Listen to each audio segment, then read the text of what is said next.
welcome to the last study group. I like to put this up to say we are recording just in case you can't hear me. AceDogSports.com is where you go to buy more teaching, online teaching, and Sandy at AceDogSports.com if you want to tell me something or find out where to mail a check or anything like that.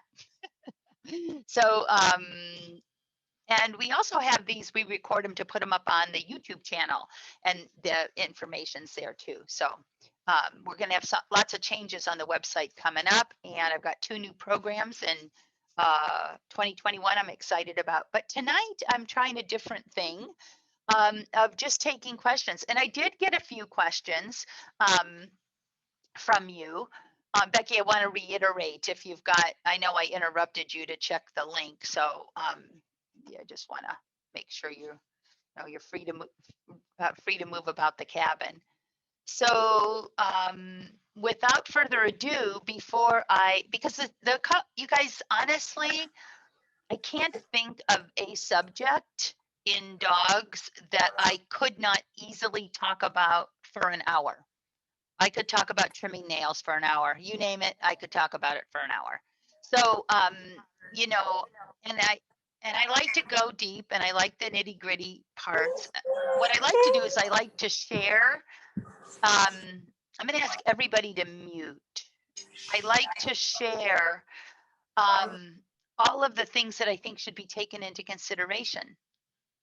Most people have questions about things they don't understand, or things, really, the questions that I have are the loopholes and the things that, like I hear a trainer explain something one way, and then I hear another trainer explain it another way. And I'm always surprised that my students don't have more of, some trainers say this and some trainers say that. And so what's the real story? So what makes the difference? Because there's so many things that make differences when choosing the most appropriate way to teach a dog something, train them, that I think sometimes just knowing what you should be taking into consideration can be half of the battle. And then knowing when you're on the right track and when you're on the wrong track. So we could go real generic like that, or we could go very specific. The 2 questions that I had were both about aggression, which I'm happy. I was trying to think if it was truly aggression, because aggression is such a broad term. I mean, we talk about, well, I mean, I know where I could go with it all, but before I take on the topics, I'd like to know if any of you have a question, and if you don't, and you're not comfortable talking about it, you are more than welcome to type it in the chat. So I did get a note that I sound a little scratchy. Do I? A little scratchy, Kristen? Let me move. Still, yeah, just for me, it just sounds kind of scratchy. How about anybody else? Because I can take my headset off. Let's see. I don't have else. Is it? So Becky and Pat, you're the only ones with your cameras on besides Kristen. Could you nod yes or no if it sounds scratchy? It doesn't sound. It sounds scratchy. Okay, I got 2. Is that better? Now it's quiet. Talk again, yes. Kristen, does that sound better? You're a little quieter now, but I can't hear less you. scratchy. Yeah. Either way, for whatever works. I could hear you. It's just kind of scratchy. How does that seem? It's not scratchy, but it's very quiet. Okay. Can you turn the volume up? I think I need to turn this off, and I'm having trouble doing that. Okay, can I hear you? Testing, somebody talk to me? Test, talking. Can you hear? Are you muted? Nope, I'm not muted. Okay. Oh, that's okay. Just go back to, I didn't mean to rock the boat. That should be off, is it? Yeah, can you hear us now? Sandy, can you hear us? Nope. Doesn't seem like it. No. Go ahead again. Try, can you hear us now? Hello? Oh, I'm a technological wizard. Put it on again. Can't We'll turn just- them off. We're just Okay, gonna that's have to okay, go 'cause- with Scratchy. That sounds better anyway, so Okay. that's a little bit better. Thanks Maybe- for telling me. We'll get it figured. So any questions, guys? Any topic, any general topic, specific obstacle training. You can type it into the chat if you're more comfortable, or you can just unmute yourself. You can raise your hand in the chat if you hover and go into chat.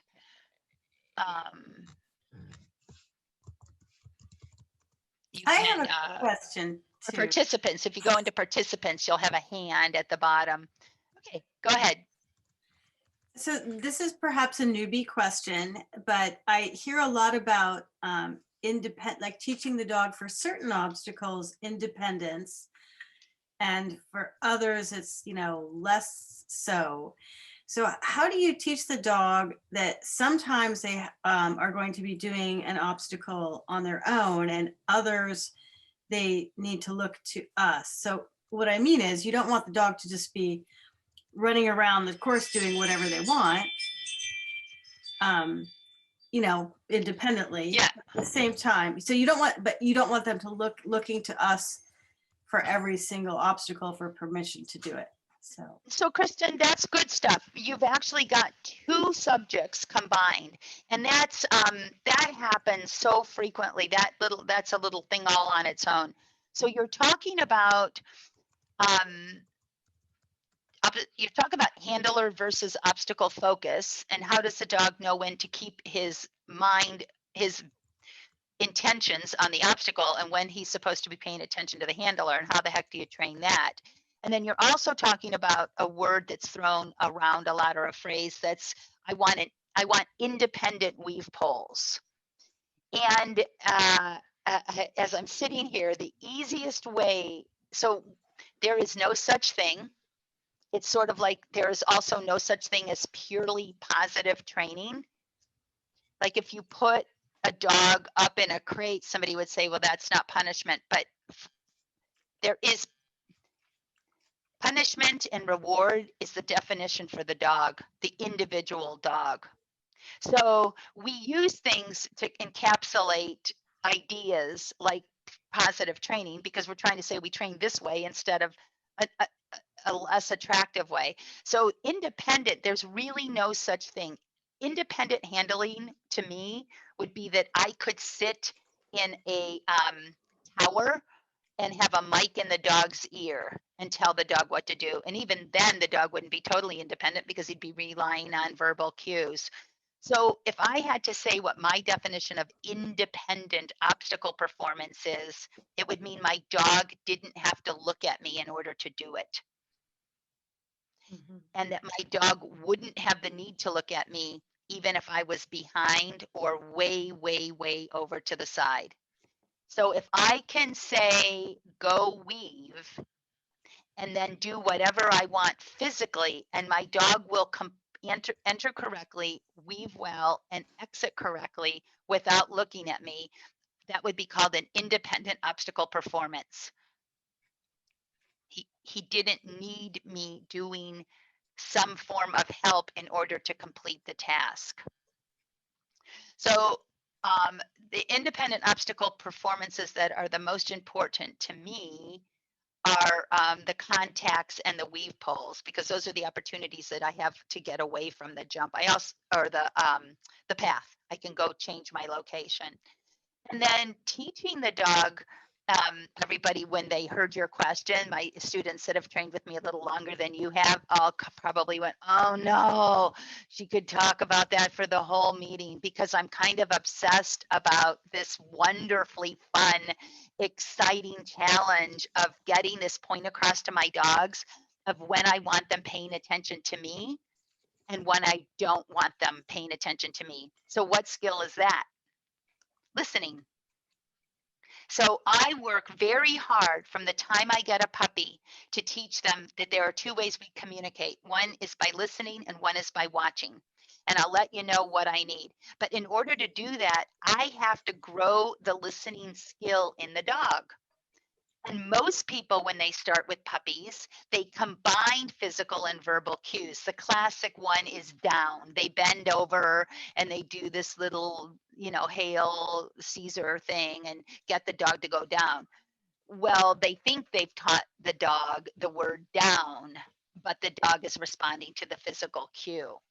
So I also, with my young puppies, if they're chasing after something, they're hearing go on, go on, go on.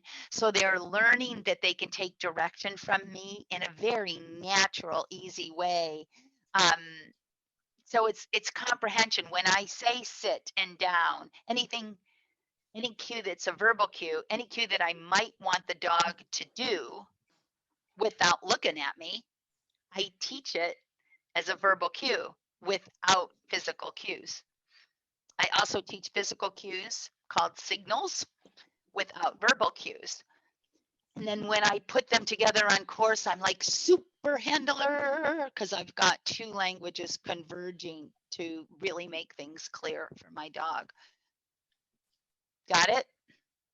Yeah, that helps. Yeah. Thank you. Yep. So with your little dog, will always be letting her know where we want her to focus. And I have an article called Forward Focus that shows how the little things that I do that tell the dog I have a position for them that say, now look straight ahead. And you're going to get to do that thing that you want. You can even hold them by the collar, put them out in front of you. I don't like to do forward focus with the dog in heel position because most of the time my dog is in heel position. I really love it when they're looking up. Anytime I'm even walking, not heeling the dog, and the dog is checking up at me, I love that so much that I put them in a different position when I want that forward focus. So a real easy way to start is you can hold their collar, push them out in front of you. So their hip is at your dog. It wouldn't be. It would be your dog's tail at your toe or a body length. But the bigger dogs, they would classically have their hip at my knee. And you could just throw a hunk of meat or their ball and get them focused on it. And they're looking at it and you say, go get it or go on. And they're driving to something else. Today, a toy, tomorrow, a tunnel. And, and then you start being aware. Is this like when I set my dog's food bowl down? Here's a real good one. I ask people this all the time, and some people don't know. You should know. Everybody's going to know tonight. You put your dog's food bowl down. Does the dog look up at you and wait for permission to eat, or does he stare at the food bowl? And I had a lady almost cry not too long ago when she said, oh, he stares right at me. He won't dare look at it till I give him permission. And lots of dogs are trained to wait for permission. Mommy, may I? And I said, oh, no, I want him to stare at the food bowl. And she's like, no, I love it. I love it so much. So I said, okay, you can do that, but then you can't have this or this or this. So she switched. I talked her into it. So I like my dogs because to me, the food bowl is planted reinforcement every night of the week. So if I can put that food bowl down and then I can walk around and that way I'm teaching the dog what? Ignore me, focus on this thing. So it's a skill that I look for ways to enhance. Next question. That wasn't 3 to 5 minutes, was it? There's one in the chat. Oh, thank you. Thank you, thank you, thank you. Having trouble with a running A-frame, started with a box, was great on the ground, but he has a long stride and just barely touches the yellow, and we need a better training method. Patty, you've come to the wrong place.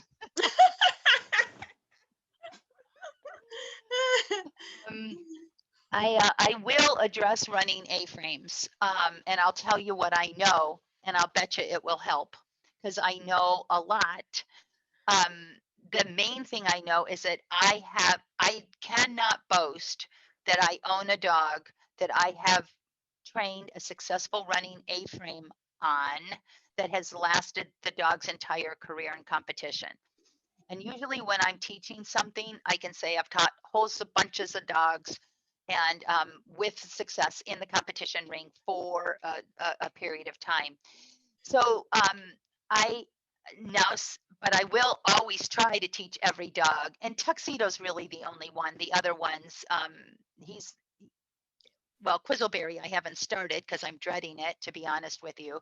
And Tux is 8 years old. And I gave it the college try with Tux, and he missed his A-frame performance was consistent, and he always missed. So I knew I had an uphill battle. I knew his natural striding, what he went to, even with manipulation, I was really working an uphill battle. So what I will do with quiz is I will teach the mat, not the box. And I will teach a bigger mat than what I see out there. In fact, yesterday I was looking at purchasing a skin, an A-frame skin, and teaching running over that. I recently heard from a friend that is doing some stuff with stride regulators and teaching the striding that she wants on the ground that she'll put on the A-frame, and that really appeals to me. But I'll tell you, I've got some students that have a medium baked performance, and with tons and tons of maintenance, it's coming around. What breed, Patty? So I have the border collie. He's like 22 inches. He's big. And previously I had a cattle dog, and the original trainer, we rolled cookies down the A-frame, and he had like a perfect running A-frame. So I was used to that, but he was a lot smaller dog. And so the method that the trainer I was going to use was that box. And he totally understood that, but translating it onto the A-frame, he's just, maybe a toe in the yellow and he's off. He's just boom, boom, boom. And he's just big. Did you ever have it great? No, it just didn't translate very good from the box to the A-frame. Is he young? 2.5. Are you competing? No, not yet. Okay. But so he's missing them in practice. Yeah, I think, it's like I'm looking at it. I should probably video it. I'm like, oh, it's close, but it's like, it's so close. I'm thinking it'll be called, maybe he gets it. Maybe he's, Yeah. I don't feel confident. Yeah, I've got more friends having more success with the mat method. It's gotten to be a little bit more popular. I've seen the box work great for some dogs. I have some students that work with me that we train their A-frame together. And I did a silly little thing that'll take me 3 minutes to explain that you could try. Because again, back to what we were talking about with head position and that A-frame, if you can get the forward focus, but if they're looking back at, if your position matters on what you get, it's very complicated for the dog. So what I did with a couple of dogs, and we got lucky, but if it will work fast, and it will be very easy, sort of like your cookies thing. It's like it just worked.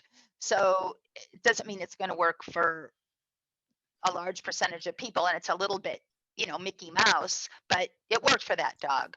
So what I do is I take 2 stanchions and I start with them about 8 feet on either side of the A-frame, and I just figure 8 it. I just A-frame, go around the stanchion. I say dig, dig, dig, scramble, dig, dig, dig, scramble, dig, dig, dig.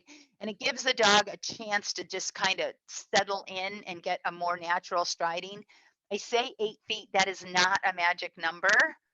So it may be way more and way less. And another thing that we did recently in A-frame with running A-frame training is we did we made a box, 3 jumps. The A-frame is one side of the box, and that other jump, Pat's here. She might have walked away.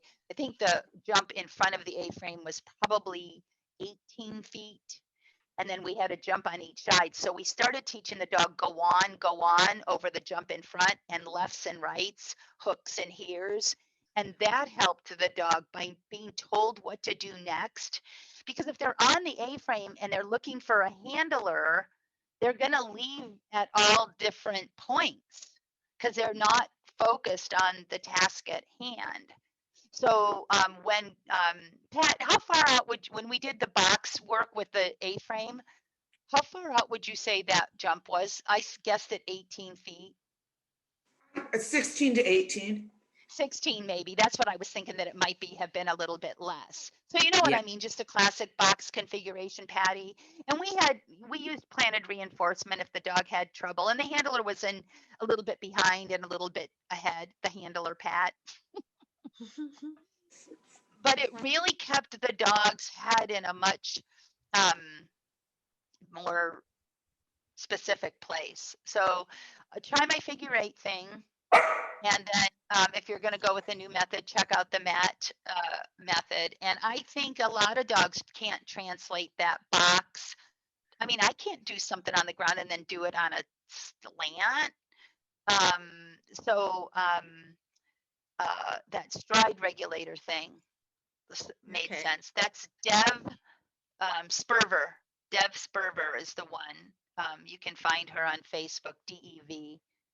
Spurver, and I don't know if she's going to teach that. She played with it. It appealed to me.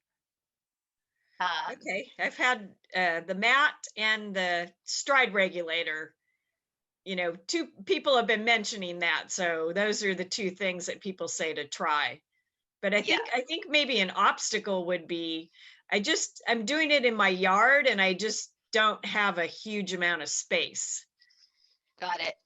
Yeah, well, that's hard. You may have to rent a place, and it's a pain in the butt, I know. Christine, I'm sorry about the static. I can't seem. Okay, I'm trying to turn the headset off. Can somebody say something? Hello, hello, hello, hello. Can you? Hello. Hello. Hello. Okay, dogs barking. They're helping. Oh, that's my dog. Sorry. My dog Sorry. too. Okay. Anybody else? Questions? Did that spark a question?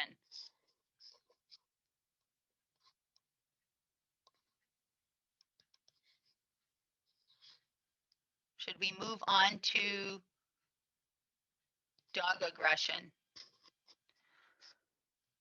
We can. Any other questions? And you guys, you can chat if you like. If you're uncomfortable asking a generic question, you're welcome to put it in the chat. And somebody said to me a couple weeks ago that they weren't comfortable chatting a new question when I was talking about a different topic. They're like, well, you'd already moved on. But it's fine to throw something in, because I can, like I said before, I can talk endlessly about anything, and I can also wrap it up. And I'm going to keep trying to turn this off as I'm sorry about the static.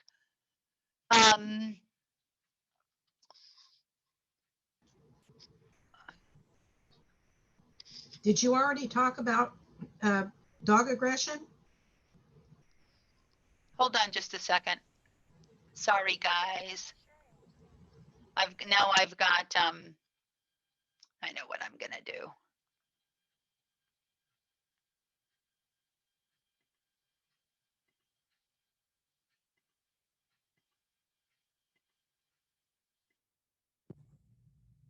Okay, that'll work.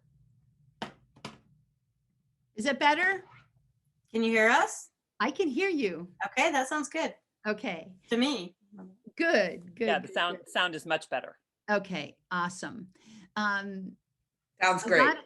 got a couple of questions about dog aggression and using corrections with reactive dogs. And I had 2 of those. So I'm going to talk about that. It's 6:30. And you guys, if you're thinking, oh, I don't have an aggressive dog, you might sometime, I hope you don't. And you might also encounter aggressive dogs when you're out and about. And you also may have the unpleasant experience of being around aggressive dogs at a trial in a trial situation. So I think as long as we're all sharing our lives with dogs, it's a good topic all the way around. And I almost stuttered on the word aggression because I mean, there are so many different kinds, but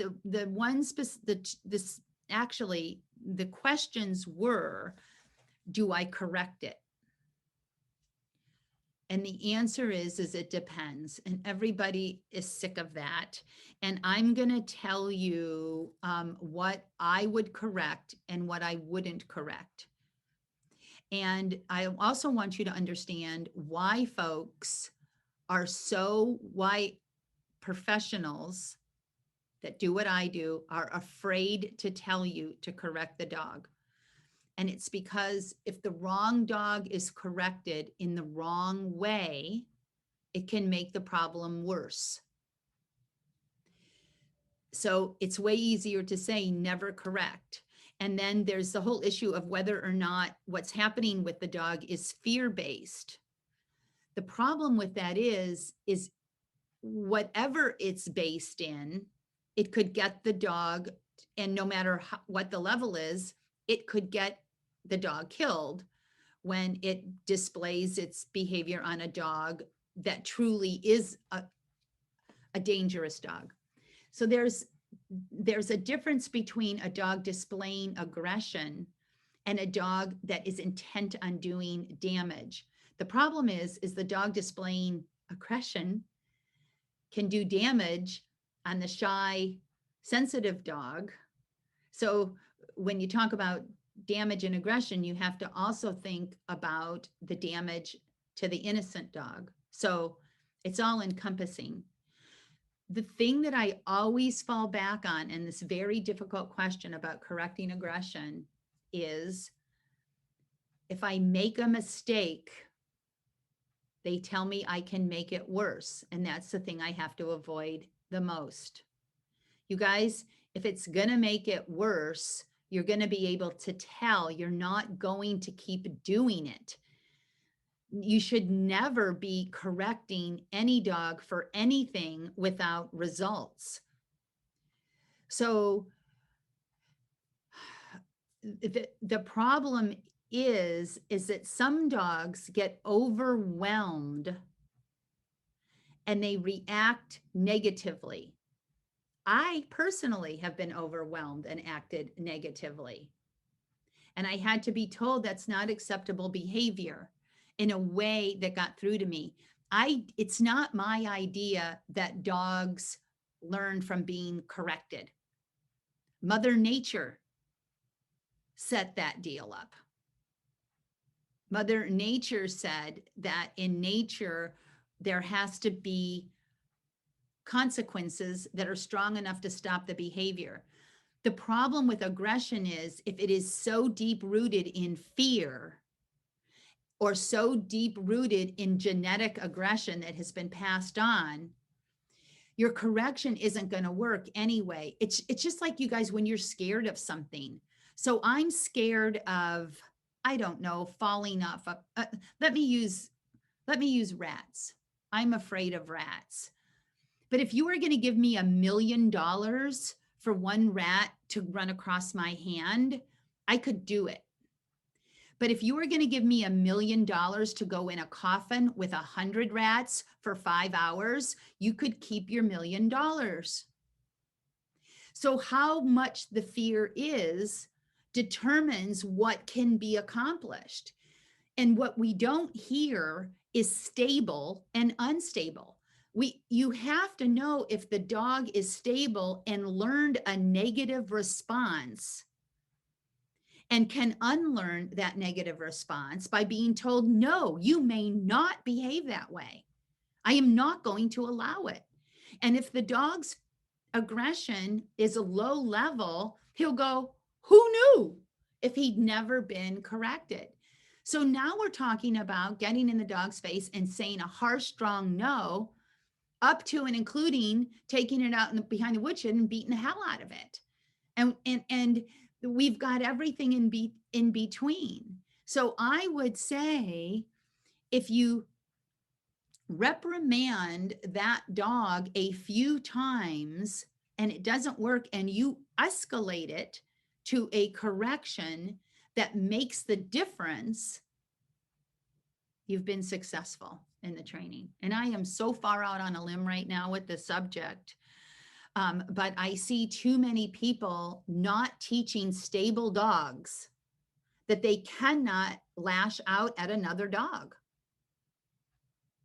And I have personally, guys, I've been 30 years in the game, and I have taken zillions of dogs that had low-level aggression, that had perfected the art of being a jerk, and corrected them appropriately, immediately backed up by love and support. This is the other piece of the cake, where people don't know how long to keep the dog on the hook.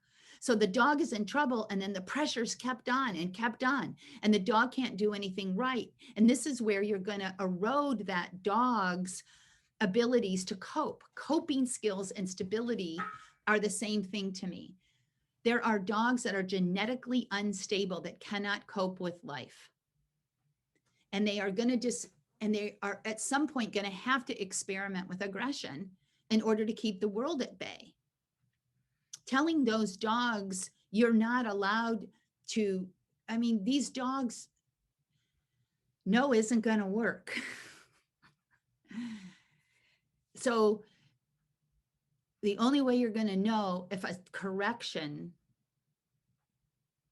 can stop an unwanted behavior is to do it.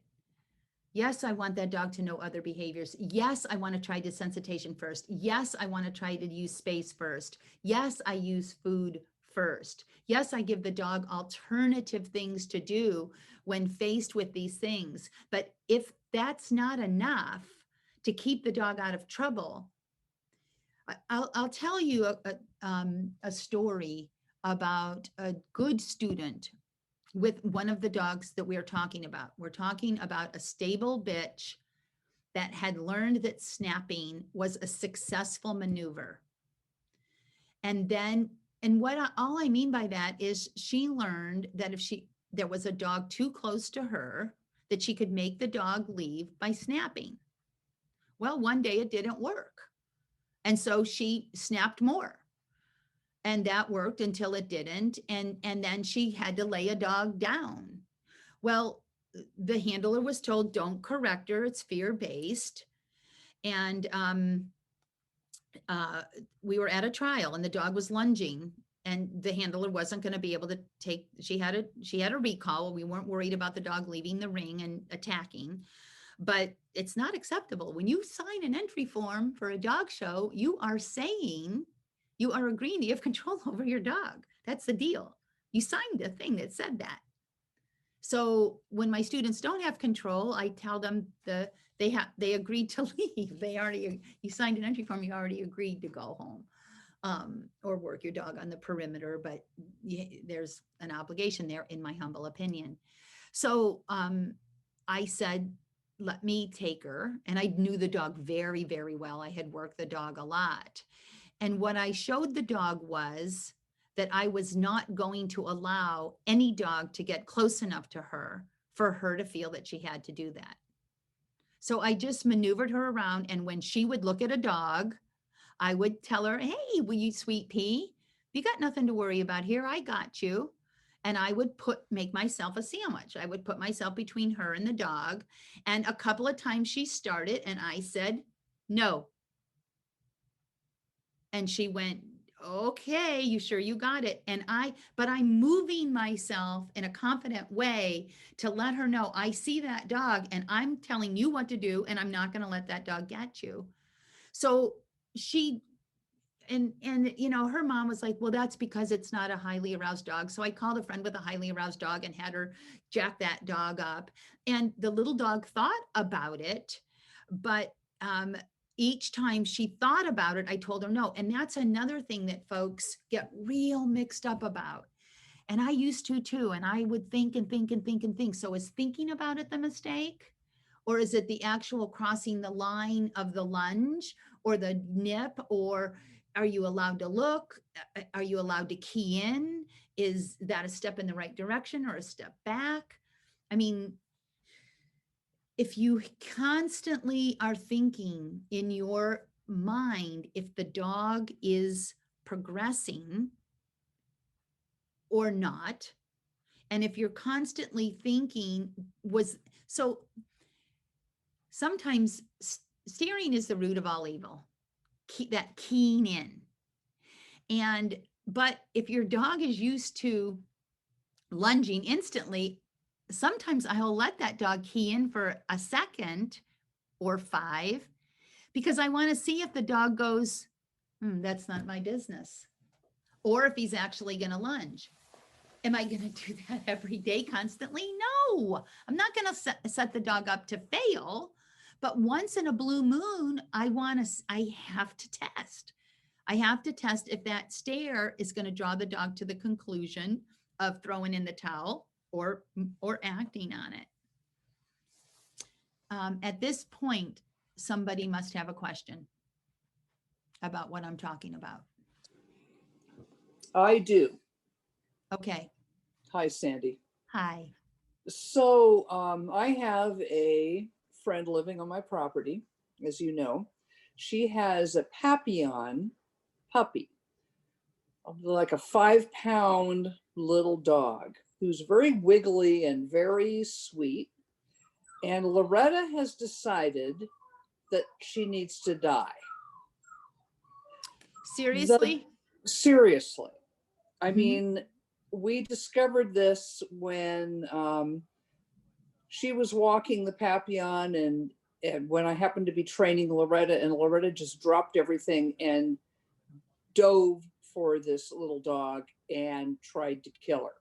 And I mean, I was beating on her and pulling her off. So it was a total this. Oh, totally, totally. Even though Okay. the Papillon was in her owner's lap and I had Loretta, I mean, it was scary. It was frightening. And that happened again. And then we decided these dogs can't even be together. There was what's weird is, and I read a lot about dog aggression and all these things. These dogs had never really even interacted. I think it was a prey thing. I don't know. Had they met? Not really. No. So, and are they intact? No, neither one. Neither one? And Neither how one. old are they? The puppy is, she's probably 15 months old. And well, Loretta's 4. But I mean, I'm just, obviously what we are doing is not allowing them to interact in any Mhm. way. And if I have Loretta out, I have a cone I put out to let her know, don't bring the Papillon out. But I'm just telling you this as an illustration of how random sometimes dog aggression can be and how unprovoked. Yeah. It's scary. I mean, I don't think there's any solving this particular problem. It doesn't sound like there's any solving about it, but I have a new saying, and it's why I do a lot of what I do. And I want to know what's under the hood. So, Yeah. I mean, in a very, very safe way, meaning maybe even 2. So the first thing I would do is take both dogs' collars and see if I could get them off of their head, trying as hard as I could. And I would walk them at a huge distance and gauge Loretta as to how bad she wants to get there. And if you can, with food and corrections, tell her no, leave it, lots of praise. But you guys, when I'm interacting with a dog like that, when I say no, it is it's not just, I hear people saying no, and it's just like to the world. It's just no is coming out. When I'm telling a dog no, I am making eye contact, and it is serious. And then when they throw in the towel, they're genuinely good. I mean, sometimes I will drop, not with a big dog in aggression, but sometimes I'll drop to one knee and there you are, sweetheart. There, you've come back. Like, there's my dog. And then No. they start again. No, you can't do that. I'm not going to have it. There, sweet pea. Because when we put pressure on them and we don't take them off, but I'm talking, you guys are 20 feet apart. Because if It's you, probably be like 50 feet apart with okay, these 50 two. sounds good, 100. Seriously. And then hot dogs, right? The Hansel and Greteling, the drip line. I've heard recently. And to just really see if you can get at least the beeline tendency, if she's going to be, I mean, if it's necessary. But I would be dying to know how intent, definitely not off leash, and never, and not with an effort to work up to being off leash. Right. Not with that goal, because it does sound like but we have to know what. Well, I know we live together, basically. Yeah. And Because if you can desensitize them and go for walks, what really works the best is going on a walk where you're both going in the same direction. oh, that's a That's- good idea. That on leash, and that works Yeah. the very, very, very best. Yeah. And the yeah. very best way to do that is like 2 hours. Or you're And on a bike probably path. not at home. Not Well, at home. find a bike path. There's one by Yeah. me. And both dogs are going in the same direction. Yeah. And because maybe if they do get to each other, have you ever lived trying to keep 2 dogs apart? Oh, for 10 years.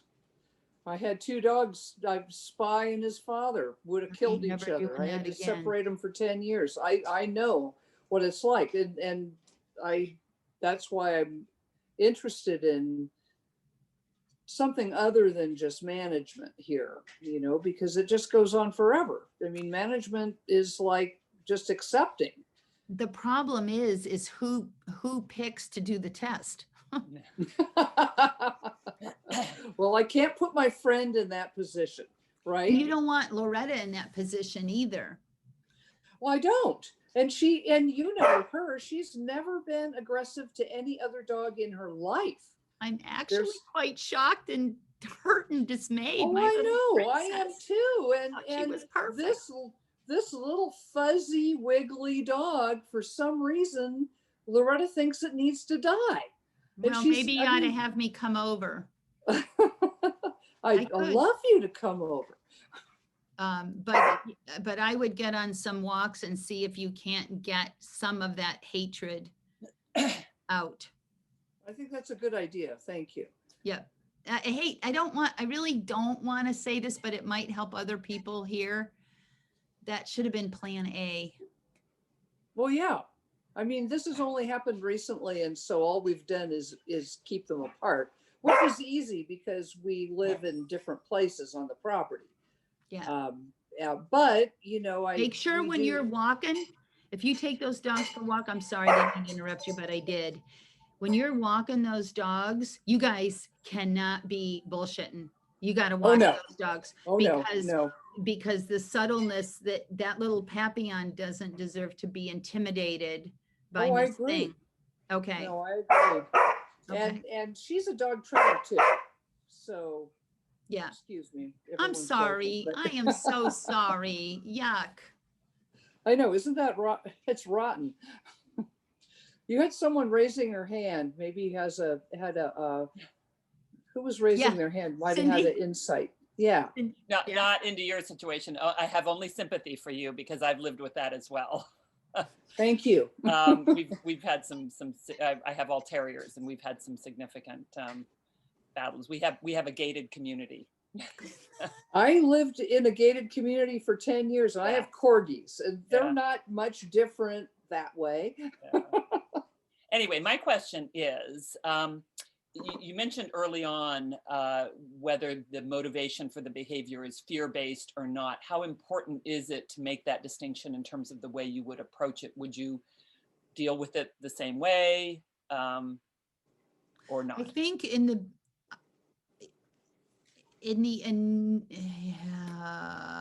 I don't know. I can't tell. I don't believe. I want to say I can tell, and I think I can tell, but I have to know in my heart that dog behavior is extremely complicated, and I believe that that aggression can start with fear and change, and I believe they get themselves in over their heads so much with it that I think it changes. What I always want to do is the least amount of negative to change the dog's mind. So I think, Cindy, the word that I am much more connected to is stable or unstable. If I've got an unstable dog, and one way instability looks is terrified, you know, where they're not coping with the environment at all. I mean, that dog just can't be corrected because Right. it's not stable. So, but I think that dogs that are, we treat dogs that have issues like they're stupid. And I don't subscribe to that. And taking a hold of a dog and telling it, no, you can't do that. I talked a week or so ago, Peggy's here, and we've worked with Hazel a lot. And Peggy, if there's anything that you want to say, because Hazel has gone after her fair share, and we have stopped her aggression with aggression. And I'm just going to get tarred and feathered over this, but I have stopped her and said, no. I've stopped her in the ring. I'm on the side of the ring. Hazel sees a dog on the start line and goes to beeline, and I stopped her from 100 feet by saying, no, you can't do that. But Hazel is stable and was just doing a behavior that she had learned to do. And could we say that all aggression is based in fear? Well, the dog wasn't comfortable when it displayed its first. So I just think that fear is such a broad behavior, and aggression is so broad that it's very difficult. Because I always start so low, because I want to see what I can accomplish. First I'll just turn the dog away. And if a lot of dogs, you guys, you intervene a little and they're like, whew, I don't have to react, thank goodness. No. But if they're like, let me at them, and I'm pulling and I'm going to say, you stop that right now. No. Yeah. I think, and then when they settle, and I may be dragging them, and we may be getting, but at some point, the space will diffuse. And then I can go, there's my baby. There you are, honey. I let them off the hook, and I don't meet a lot of trainers that can be firm and clear and clean and then instantly soften and invite that dog in for comfort and safety. So I can actually correct a dog and build their confidence at the same time. And the vast majority, and that's why I can go online and talk like this, because I have helped personally so many dogs by just saying that it's not acceptable, and I am going to protect you, and you are going to be rewarded. And then, but it's a commitment forever. And then the other ace in the hole is a solid, no matter what recall. Oh, yeah. And with Loretta, I would, if we can have the PAP, in the owner's arms or something, and have you do recalls off, because that's going to be your safety net. If they do, that you can call them off. No, yeah, at this point, there's I mean, it's hate craze. There's no calling off. Yeah, She's run 100 yards to get this dog yeah. when she's working with me and you know, If you're gonna engaged be with living me. together though, you'll have to have at least a little bit in your bank that if they I get, agree. I mean, I say keep them away forever, but you know, anything you can do to get some control. Well, yeah, I agree. And I actually hadn't even thought that it was possible, but you've given me some hope. Yeah. Cindy, And some tools. did I finish answering your question? Yes, yeah, I guess my hesitation has always been, and I think the behavior I'm talking about is initiated with some fear, right? I mean, she's a little Mhm. dog, and I think something made her afraid, and she lunged at another dog, and she got all sorts of reactions for it. Probably the first dog turned away. I don't even know when this first happened, but then I reacted and pulled her away, and she survived. And so I think in some ways that is in itself reinforcing. And Yeah. I'm entirely on board with trying to nip this behavior. And my hesitation is if she truly is continuing to react out of fear, it bothers me a little bit to give her an experience that is scary. Let me, Right? but the backup after it. So here's I like the way you think. I like the way you think. And this is the big concern. And this is why 90% of people online are going to say never, you Right. know, you can't touch it. But here's the thing, Cindy, if it's all fear-based and she's really, it's just the classic thing that a correction is going to make it worse, that she's the model dog to not correct. And you correct her one time, clean. You know, no, you may not, you pull her away, you stop the behavior with your force. Mhm. And the worst thing that could happen does, she's ruined forever. Or whatever the thing is that we're all so afraid of happening. Pretty bad. Well, she Yeah. was unstable anyway. Yeah, It no, it's true. It would It's have true. been something else that Yeah. broke in half. Yeah. If you guys think about how often you step on your dog's foot Yeah. by accident in the kitchen and they scream. Sometimes Yeah. they, oh, have you stepped? I mean, I've stepped on my dog's foot with, not like metal cleats, but with rubber, Yeah. you know, with Yeah. shoes that are legal in this country to do agility in. And they're like, Mama, and I'm like, oh baby, it's okay. Yeah. That to me is how I correct a dog.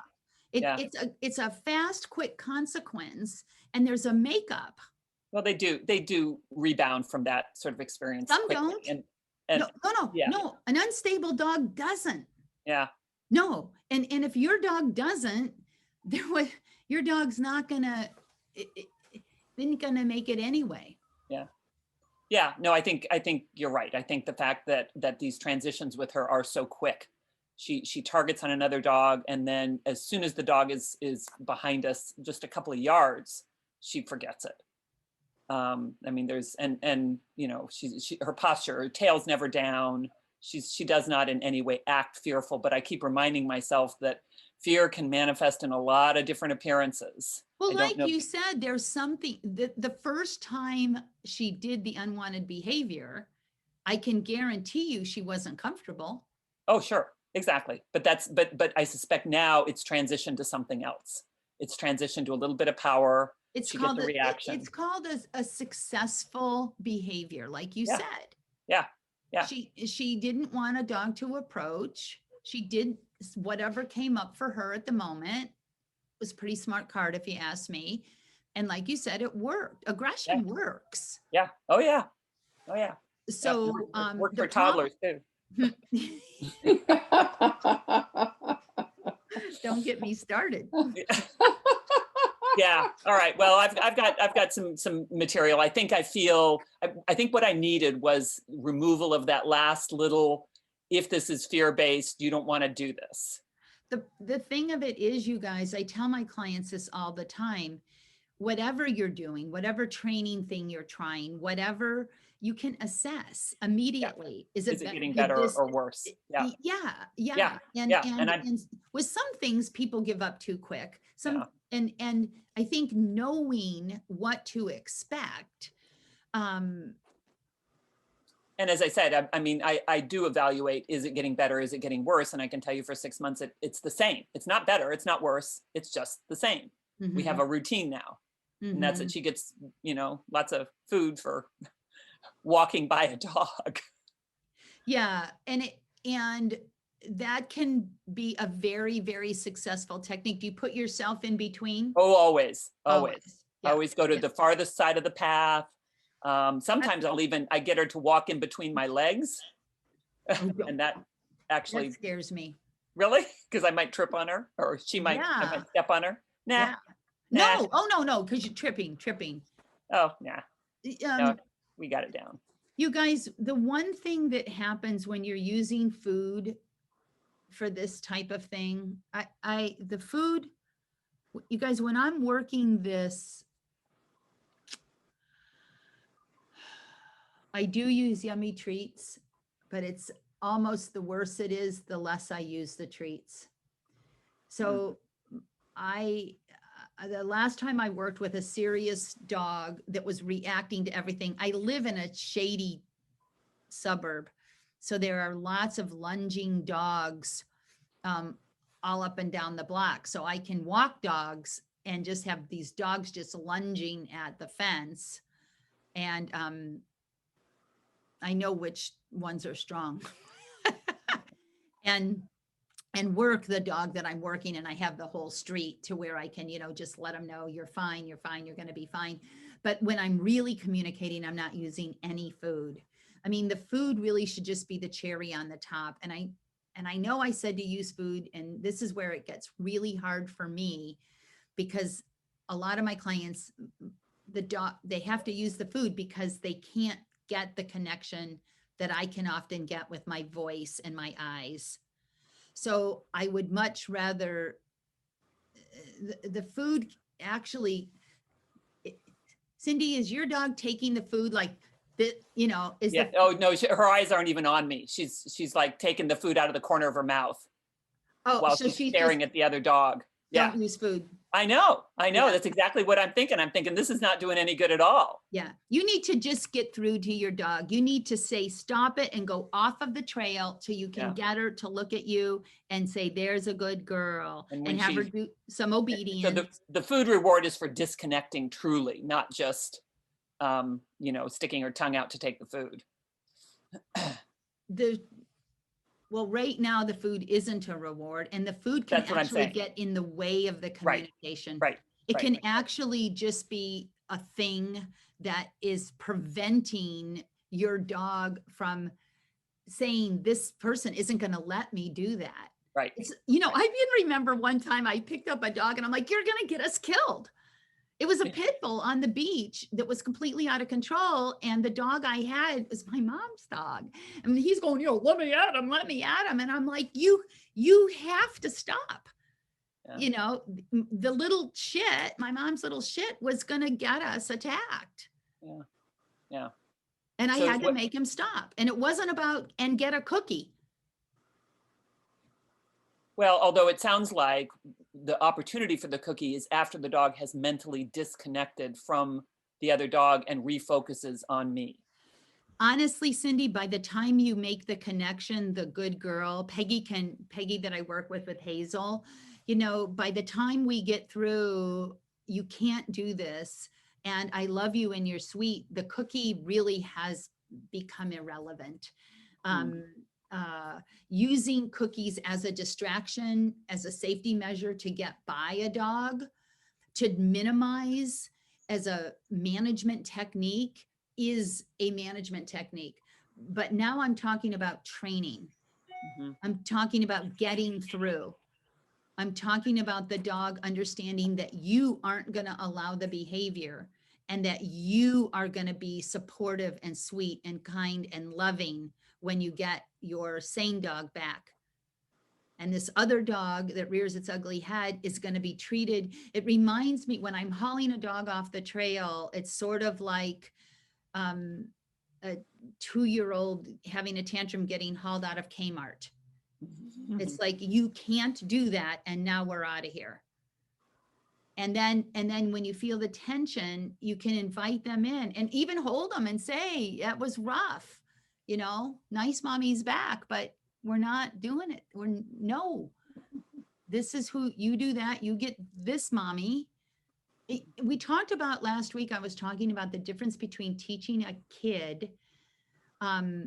If you're going to teach a kid to color and you were teaching them how to stay in the lines, what that lesson, what that interaction would look and feel and be like, versus the same child putting a fork in an electrical socket. And you have to teach them in that moment. You're not going to beat the child and you're not going to be mean, but your demeanor, it's not out to do physical damage. It's not, if you do that, I'm going to hurt you. It's, I will not allow it. You may not know. So last question, since I've been managing this and putting up with the behavior for a few months now, how many episodes of interrupting it in the way you've described should it take for me to see a change? That's true. If it was me, I often get it in one. Even after repeated, for months now. Cindy, I've had dogs brought to me that were acting like assholes for years, and I take them and I take them by their collar and I tell them, no, stop it. And they go back and I'm like, no, you may not. And I don't let them. And I go back and forth. And that's when, especially if it's a dog I don't know, I might be using food a little bit, and the way the dog is taking the food matters a lot. But I would say you get to 8 times, you're probably on the wrong track if you've got no improvement. But it should be pretty fast, because what the dog, and here's the point I want to make, what goes real south with this, and this is the other reason why people say you can't go here, is at what point do you start, when you see another dog, we're at 5 minutes after, so I know if anybody wants to, if you sneak off, I'll understand why. So at what point and how do you start your learning chapter when the other dog, what does the lesson look like and when does it start? Are you asking me? Mm-hmm. Okay. So what I currently do, as I said, is put myself between the 2 dogs, try to get her attention on me, and put as much space as possible, walk to the furthest side of the trail, including going off the trail and off into the woods if she's continuing to pull strongly on the leash. Mm-hmm. And then again, try to get her to focus on me and start feeding her. That's what I've been doing. Okay. Now, So now how much do I allow to happen before I get her collar and discipline her? don't ask her to look at you. Just give up on that. She's got to assess her environment if she's uncomfortable. So I wouldn't say, you need to look at me, you need to look at me. I would just say, you can't act like a jerk. You can look wherever you want, but you can't act like a jerk. Okay, so I as the dog is approaching, I walk toward this other dog, and as soon as she lunges. No, I think I would give the dog. So what I do is when I see it, what I would start with is when you see another dog, go off the trail and don't walk. Stay still. Right. Okay. Okay. And as the dog passes, she's going to lunge. Take her by the collar and tell her no. So that's when okay. Yeah. Okay. And the thing, something I have perfected is being able to keep my voice calm. My brain is going, oh shit, do I have this or not? But what a lot of people do is I'll say, just praise him as the dog is approaching, and I will go on a walk, and the person will be going, good dog, good dog, good dog, good dog, good dog, good dog. That's it. It's okay. It's okay. And it's like, oh no, I'm about ready to lunge. So, if you're doing a buildup, so know, Cindy, and I know this sounds crazy, but just be real matter of fact. Come on, Yeah. girl. You see another dog. Hey, we're going over here. And don't wait. Don't get close enough for anything to happen. I don't care if she didn't even see the dog. That's another tricky one. People think to do any training at all, that there has to be a reaction. You see the dog. Hey, come on. We're going over here. And that's how you should sound. Good girl. And then, you can be doing some tricks with her, or, feeding her a little bit. And then as she keys in, she sees the dog and that's what's happening. Yeah. The key in. Yeah. Yeah. No, stop it. And if she can't, she's got to have more space. Yeah. And then at some point, the space will help. Yes. And then not space does moving. help. I And can then often not moving. avoid it. And then with it's enough- good, sweetheart. See, you can do this. Yeah, I'm 12, miles off into the Yeah, woods now yeah, and sick of yeah. it and tired of it. I get it. Yeah. All right. So last question. How about the person with the off-leash dog that's going to run right up to you? And All you can can't- do is pick her up Yeah, exactly. That's and what I turn do. your back and Yep. I feel sorry for people who have dogs they can't pick up, quite honestly. I do too. Yeah. Yeah. What that's we exactly do, what I've got my students doing, you risk being bitten, and if you can't hold the dog, is we get our dog in one collar hand and get the other dog by the collar and just pull apart. Yeah. But if I've got an off-leash dog coming at me, the way I hit my foot on the ground and say, get, I don't have too many make it in. No. Okay. So I've picked up my little dogs, Yep. stomp my foot, you get. Yeah. I will I do always that. love the people with the off-leash dogs that say, my dogs are friendly. Oh yeah. And I immediately say, but mine's not. That's what I say too. I say, I've Mine got a aren't. case of kennel cough going on at my house. Yeah. Wow. They don't care. Those guys, No. it's the disc golf guys. So let me ask you something. Have you macho ever guys. been, so Cindy, I know you have, but the rest of you, have you ever been on the other end of the leash? Have you ever been the one with the dog that's running up to the people while you're yelling, I'm sorry, I'm sorry? Oh yeah. Anybody? No, Anybody? no. Never? You've never Yes. had your dog run up to somebody? Yes. Pat White? Oh, yes. Okay, we're 10 minutes after. So here's my best story for that. I'm with a bunch of dog trainers. I always am. And we're hiking in mud. It's red clay, Mount Tam. And we get to the top of this hill, and I swear there are 8 nuns in pure white habits. And my friend says, don't you think you ought to put Tuxedo on leash? He was about 8 months old and I was just refining it, and I'm like, no, I think he's okay. And he went up to the shortest nun and put his paws on her breasts and finger painted all down that white habit. And she just stood there. You're going to hell for sure. It was terrible. It was just terrible. I've never said so many I'm sorry's in one place at one time as fast in my life. It was terrible.